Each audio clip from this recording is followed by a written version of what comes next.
मी किशोर छबुराव बेगडे, तळेगाव दाभाडे नगर परिषदेच्या 2025च्या होऊ घातलेल्या सार्वत्रिक निवडणुकीमध्ये अपक्ष उमेदवार म्हणून नगराध्यक्षपदाची निवडणूक लढवत आहे. आज गेले 8 वर्ष झालं नगरपालिकेची किंवा स्थानिक स्वराज्य संस्थेच्या निवडणुका या झाल्या नव्हत्या. गेल्या 4 वर्षापासून तळेगाव दाभाडे नगरपालिकेमध्ये प्रशासक म्हणून त्या ठिकाणी प्रशासक कारभार करत होते. परंतु तळेगावच्या ज्या नागरी समस्या आहेत, मूलभूत समस्या आहे, ह्याच्यामध्ये दिवसेंदिवस वाढ होताना दिसून येत आहे. आणि ज्यावेळेस अनेक नागरिक तळेगावमधनं माझ्याकडं आले आणि तळेगावमधल्या अनेक प्रभागामध्ये म्हणजे जवळपास 14 प्रभाग आहेत, 14च्या 14 प्रभागामध्ये माझे अतिशय जिव्हाळ्याचे संबंध असणारे अनेक कार्यकर्ते माझ्या जवळ आले आणि त्यांनी सांगितलं की नगराध्यक्ष हे पद हे खुल्या प्रवर्गात असून त्या ठिकाणी तुम्ही ही निवडणूक जनतेच्या हितासाठी लढली पाहिजे. आम्हाला सिलेक्शन नको आहे, इलेक्शन हवं आहे. कारण आमचा मूलभूत हक्कच आज हिरावून घेतला जातो आहे. आणि त्यामुळंच मी जनतेच्या मागणीप्रमाणे जनतेच्या त्या ठिकाणी असणाऱ्या काही गोष्टी आहेत त्यांच्यामुळं मला आज या ठिकाणी नगराध्यक्षपदाची अपक्ष निवडणूक लढवू लागत आहे. आणि म्हणूनच आज मी जनतेच्या साक्षीनं या ठिकाणी नगराध्यक्षपदाचा उमेदवार म्हणून तुमच्यासमोर येत आहे. आज मी माझा थोडासा अल्पसा परिचय या माझ्या पत्रकातून करून दिलेला आहे आणि त्याचं प्रकाशनही आज या ठिकाणी झालेलं आहे. मला आशा आहे की खात्रीच मी या ठिकाणी तुम्हाला देतो की तळेगाव दाभाडे नगर परिषदेच्या नगराध्यक्षपदी मी या जनतेच्या पाठिंब्याने, आशीर्वादाने त्या ठिकाणी निवडून येईल असे मला विश्वास आणि भरोसा आहे. कोणतं विजन घेऊन तुम्ही मतदारापर्यंत जाणार? आज विजन ठेवायला किंवा मांडायला मला भरपूर अवधी आहे आणि माझ्याकडं त्याची ब्ल्यूप्रिंटही तयार आहे. परंतु आज नागरिक हे जे तळेगावचे नागरिक आहे, सर्वसामान्य नागरिक आहेत, हे त्यांच्या मूलभूत प्रश्नांनीच त्रस्त झालेले आहेत. आज सगळ्यात महत्त्वाचं म्हणजे तळेगाव दाभाडे नगरपालिकेचे जी प्रशासकीय यंत्रणा आहे ही पवना नदी आणि आमची इंद्रायणी नदी त्याचप्रमाणे स्टेशन भागातील तळ्यातून जवळपास 30 MLD पाणी रोज उचलते. मग हे पाणी जातं कुठं? सर्वसामान्य नागरिकांपर्यंत पाणी पोचत का नाही? त्यांना का पाणी विकत घ्यावं लागतं? आज त्यांचे विजेचे प्रश्न असतील, कचऱ्याचे प्रश्न असतील. आज तळेगाव शहर हे बकालावस्थेकडं झुकलेलं आहे. आज तळेगावकर नागरिकांना त्या ठिकाणी चालायलाही रस्ते नाही आहेत आणि ह्या सगळ्या गोष्टीचं हे बेरोजगारीचा प्रश्नही त्या ठिकाणी मोठ्या प्रमाणावरती आहे. आणि मला ही सर्व कामं त्या ठिकाणी करावायची आहेत आणि ही नागरिकांच्या मूलभूत प्रश्न, मूलभूत सुविधा त्यांना मिळाल्या तर पुढच्या गोष्टी ह्या आपोआप होणार आहेत. तुम्ही औद्योगिक क्षेत्रामध्ये अनेक युवकांना नोकऱ्या लावलेल्या आहेत, पण तळेगावमधले जे मूलभूत प्रश्न आहेत, वाहतूक कोंडी आहे, त्यांना कचरा व्यवस्थापन, स्वच्छ सुंदर तळेगाव, याकडे कसं पाहिजे? आज तुम्हाला जर पाहिलं की तळेगाव शहर हे औद्योगिकरणाच्या नकाशावर, जगाच्या नकाशावरती पहिल्या क्रमांकावर येत असून त्याचप्रमाणे तळेगावमध्ये औद्योगिकरण झपाट्याने वाढते. येणाऱ्या नागरिकांचा, कामगारांचा लोंढाही तळेगाव शहरामध्ये वाढत असून त्याचा जो प्रशासनावर पडणारा जो बोजा आहे म्हणजे त्यांच्या नागरी सुविधा देण्याच्या प्रश्नावरती प्रशासन हातबल जवताना या ठिकाणी दिसते. नागरीकरण मोठ्या प्रमाणावर वाढते, मूलभूत सुविधा त्याप्रमाणे पुरवल्या जात नाही आहे आणि निश्चितच प्रशासन वरती वचक असणारा आणि नागरी प्रश्नाची जाण असणारा अध्यक्ष म्हणून नागरिकांनी मला या ठिकाणी मोठ्या प्रमाणावर पाठिंबा देऊन नगराध्यक्षपदाचा उमेदवार केलेला आहे. आता हे कचऱ्याच्या ज्या समस्या आहेत, आज तळेगाव दाभाडे नगरपालिकेच्या कचऱ्याचं टेंडर महिन्याचं जवळपास 80 लाखाचं टेंडर आहे फक्त कचरा कलेक्शन करण्याचं. म्हणजे जवळपास वर्षाला 10 कोटीच्या आसपास त्या ठिकाणी खर्च हे नागरिकांच्या कराच्या बिलातनं होतोय.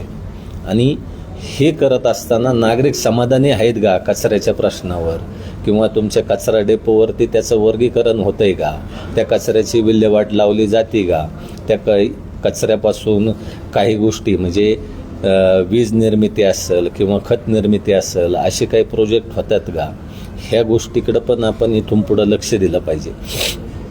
आणि निश्चितच नागरिक ह्याच्यामुळं अतिशय मोठ्या प्रमाणावर त्रस्त आहे.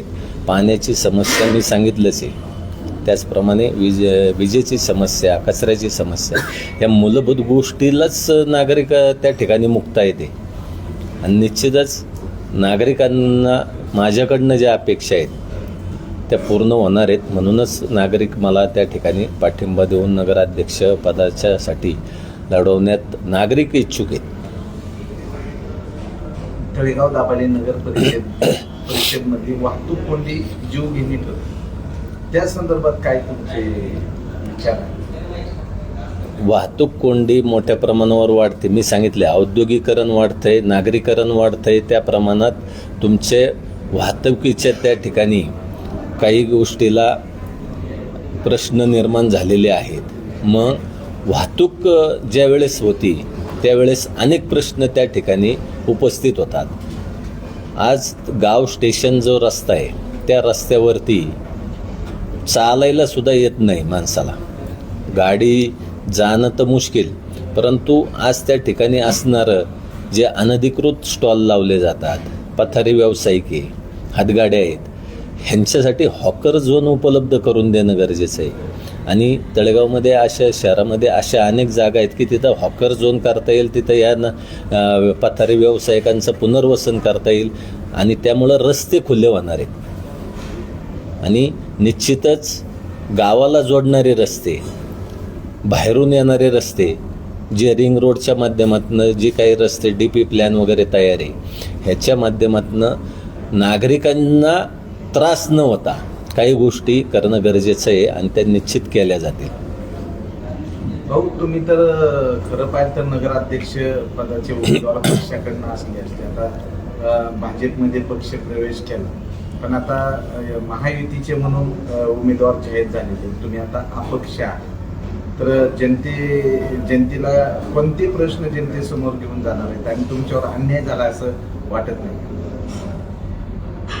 आता मी ज्या वेळेस पक्षप्रवेश केला भारतीय जनता पार्टीमध्ये त्यावेळेस म्हणजे अशी कुठली कमिटमेंट किंवा शब्द किंवा काही असं काही झालेलं नव्हतं. मला काही शब्द दिलेले नव्हते की तुम्हाला नगराध्यक्ष करू किंवा तुमच्या बाबतीमध्ये योग्य निर्णय. प्रक्रिया चालू झाली, निवडणुकीची प्रक्रिया चालू झाल्यानंतर युती होती का स्वतंत्र लढायचं हा निर्णय कोर कमिटी पुढं आला. त्यावेळेस स्वतंत्र लढायचं म्हणून किशोर बेगडेच्या नावाला प्रथम पसंती देण्यात आली आणि जर युती नाही झाली तर किशोर बेगडेला वॉर्डात लढवायचं असं 2 ते 3 वेळा ठरलं. आणि त्याच्यानंतर सुद्धा की मी वॉर्डातही लढायला तयार होतो, परंतु नागरिकांची मागणी होती की आम्हाला सिलेक्शन नको, इलेक्शन हवं आहे. आणि आज जे काही जे चाललं आहे की सिलेक्टिव्ह माणसं झाली पाहिजेत किंवा हाच व्यक्ती अमुक एक व्यक्ती आम्हाला पाहिजे. नागरिकांना इलेक्शनचा पर्यायच नाही आहे. लोकशाहीमध्ये तुम्हाला मतं द्यायचा अधिकार आहे, मतं कुणाला द्यायचा अधिकार, कुणाला द्यायचा हा सुद्धा अधिकार आहे, परंतु तुम्हाला आत्ता इलेक्शन नाही तसं हे सिलेक्शन झालं असल्यामुळं तुम्हाला पर्यायच नव्हता लोकशाही वाचवण्यासाठी किंवा लोकांना मतदान करण्यासाठी उद्युक्त करणं आणि लोकांचे हिताचे प्रश्न त्या ठिकाणी सोडवण्यास प्राधान्य देणारा माणूस पाहिजे. नेत्याचे किंवा भांडवलशाहीचे प्रश्न मांडणारा किंवा त्यांच्या प्रश्नासाठी तिथं त्यांना आणून बसवणारा व्यक्ती नको आहे. म्हणून नागरिकांनी त्या ठिकाणी मला आग्रह केला की तुमच्यासारखीच व्यक्ती त्या ठिकाणी पाहिजे. आज 15 वर्ष झालं मी सर्वसामान्य नागरिकांचे प्रश्न सोडवतोय. नागरिकांच्या आशीर्वादामुळेच मी त्या ठिकाणी नगरसेवक म्हणून काम करू शकलो, विरोधी पक्षनेता म्हणून काम करू शकलो, उपनगराध्यक्ष म्हणून काम करू शकलो, पाणी पुरवठा सभापती म्हणून काम करू शकलो, त्याचप्रमाणे स्वच्छता व आरोग्य समितीचं सभापती म्हणूनही काम करू शकलो. आज ही जबाबदारी पार पडत असताना नेहमी नागरी हिताचं लक्ष ठेवून मी त्या ठिकाणी काम केलं. विशिष्ट समुदायासाठी किंवा विशिष्ट वर्गासाठी मी काम नाही केलेलं. आणि ह्याच्यामुळंच सर्वसामान्य नागरिकाचा आज माझ्यावरती जो विश्वास आहे, माझ्यावरती जे प्रेम आहे, त्यांच्या पाठिंब्यामुळं नागरिकांनी या ठिकाणी मला त्या ठिकाणी पाठवले. आज तुम्हालाही माहिती आहे, देशाचे लाडके पंतप्रधान आदरणीय नरेंद्रजी मोदी साहेबांनी स्वच्छतेचा नारा दिला. त्यावेळेस मी तर राष्ट्रवादीत होतो, परंतु मी त्या ठिकाणी स्वच्छतेचा सभापती झाल्यानंतर मोदी साहेबांच्या विचारावर काम केलं. आज अनेक तळेगावातील नागरिक असतील, त्यांनी त्या ठिकाणी माझा उल्लेख त्या ठिकाणी असा केला की नरेंद्र मोदी साहेबांचा निष्ठावान शिलेदार.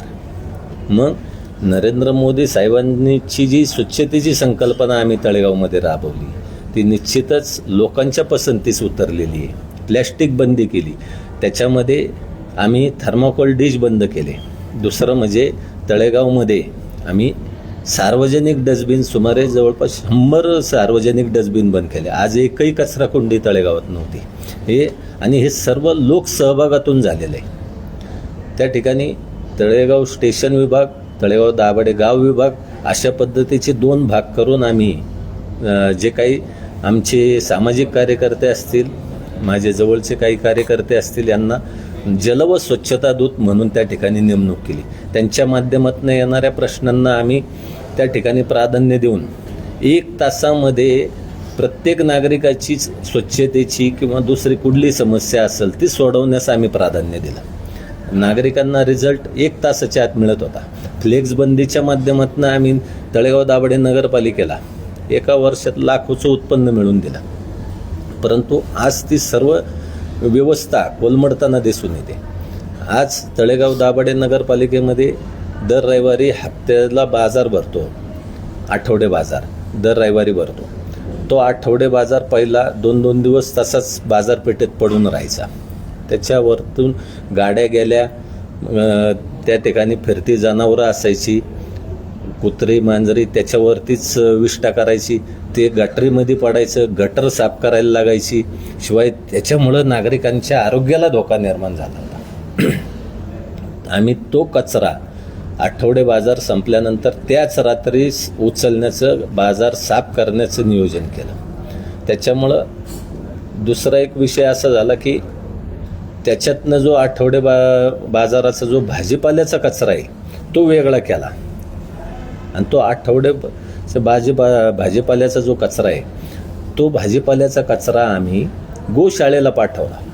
म्हणजे नगरपालिकेच्या माध्यमातून कचऱ्याचं साफसफाई करत असताना आम्हाला त्या ठिकाणी स्वच्छतेबरोबरच गोशाळेसही मदत करता आली. आणि अशा पद्धतीने आम्ही त्या ठिकाणी स्वच्छतेचे भरीव कामं करू शकलो. उपनगराध्यक्ष असताना पाणी पुरवठा समितीचं सभापती होतो. त्यावेळेस स्काडा प्रणाली अंतर्गत तळेगावातील सर्व पाईपलाईनचे ऑडिट करून घेतले होते. त्याच्या माध्यमातूनच आम्ही त्या ठिकाणी तळेगाव दाभाडे नगरपालिकेमध्ये जी नवीन पाण्याची योजना आणली गेली त्याचा उपयोग त्याच्यासाठी झाला. आज मी तळेगाव दाभाडे नगरपालिकेमध्ये पाण्यासाठी झोनिंग तयार केलं. किती वाजता कुठल्या भागाला पाणी जाईल, कारण शहर विस्तारत आहे पण पाणी तेवढंच आहे, किंवा पाण्याचं नियोजन योग्य झालं पाहिजे, ह्याच्यावरती रात्रंदिवस काम केलं. जॅकवेलचे प्रश्न असतील, स्थानिक शेतकऱ्यांचे प्रश्न असतील, ह्याच्यासाठी पुढाकार घेऊन त्या ठिकाणी आम्ही काम केलं. भाऊ, आपल्याला प्रशासनाचा खूप अनुभव आहे. आपण पाण्याचा विषय काढला, तर पाणी समस्या ही सगळ्यात गंभीर समस्या झालेली आहे तळेगावमध्ये. प्रत्येक ठिकाणी योग्य त्या प्रमाणात पाणी येत नाहीये. त्याबद्दल तुम्ही ज्यावेळेस प्रशासनामध्ये कोणत्या संस्था तुम्ही त्यावेळेस करणार आहात? मी तुम्हाला सांगतो की तळेगावची जर भौगोलिक परिस्थिती जर पाहिली, रचना जर पाहिली, ती उंच सकल भागात आहे. काही भागामध्ये उंचावर टाक्या बांधणं आवश्यक आहे, काही ठिकाणी योग्य व्यासाचे पाईपलाईन टाकणं आवश्यक आहे. आणि हे करत असताना योग्य ठिकाणी त्यांना कंट्रोल वॉल देखील बसवणं आवश्यक आहे. आणि हे करत असताना मी आपल्या माध्यमातून नागरिकांना सांगू इच्छितो की मगाशीच सांगितलं मी, 30 MLD पाणी उचलतोय, पण पाणी मुरतंय कुठं? 1,00,000 लोकसंख्या जर तळेगावची धरली तर प्रति माणशी 300 लिटर पाणी आपल्याला दररोज मिळालं पाहिजे, ह्याचं नियोजन पाहिजे. मग हे पाणी का मिळत नाही आहे? मग ह्या झारीतला शुक्राचार्य कोण आहे हे मला माहिती आहे. आणि मी निवडून येणार आणि आल्यानंतर 8 दिवसात नागरिकांचा पाण्याचा प्रश्न मिटवणार. आणि नागरिकांना मी एवढं तुमच्या माध्यमातून सांगतो की फक्त नगरपालिकेचा पाण्याचा टॅक्स लागेल तुम्हाला. एवढं आवाहन करतो की गेल्या 8 वर्षापासून अनेक नवीन मतदार या मतदार यादीत वाढलेले, त्यांनी 8 वर्षात एकदाही वोटिंग केलेलं नाही आहे नगरपालिकेसाठी. आणि आत्तासुद्धा त्यांचा हक्क हिरावून घेतला जात होता. त्या नागरिकांची पण मागणी आहे, युवकांची मागणी आहे, युवतींची मागणी आहे की जी एक्साइटमेंट असती पहिलं मतदान करण्याची, ती आज त्यांना माझ्यामुळं प्राप्त झालेली आहे. नागरिकांनी मला त्या ठिकाणी उभं केलं आहे, नाही तर आज हे सिलेक्शन करून मोकळे झाले असते. आणि आज नवमतदार जो आहे, कारण तो कधीतरी पुढं तो सुद्धा उमेदवार होणार आहे, तो सुद्धा या देशाचं प्रतिनिधित्व करू शकणार आहे. म्हणूनच आपल्याला त्यांनासुद्धा प्रवाहात आणून आणि सर्वसामान्य नागरिकांनी निर्भयतेने या ठिकाणी मतदानाचा हक्क बजवावा असं मी आव्हान करतो, त्यांना विनंती करतो. विरोधी पक्ष ही महत्वाची जबाबदारी बजावते.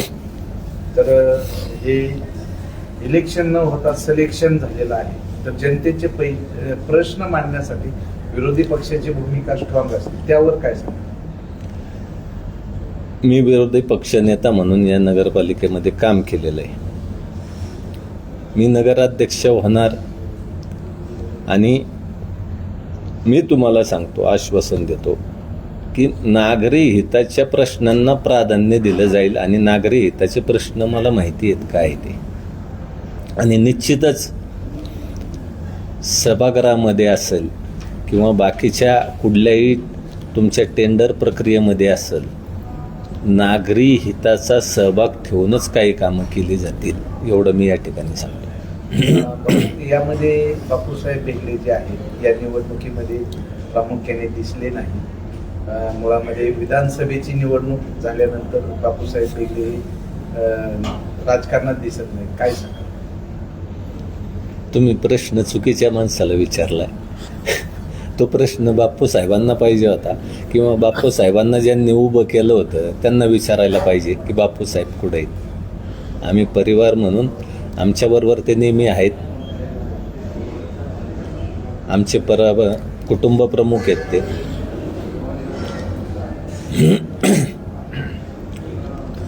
धन्यवाद.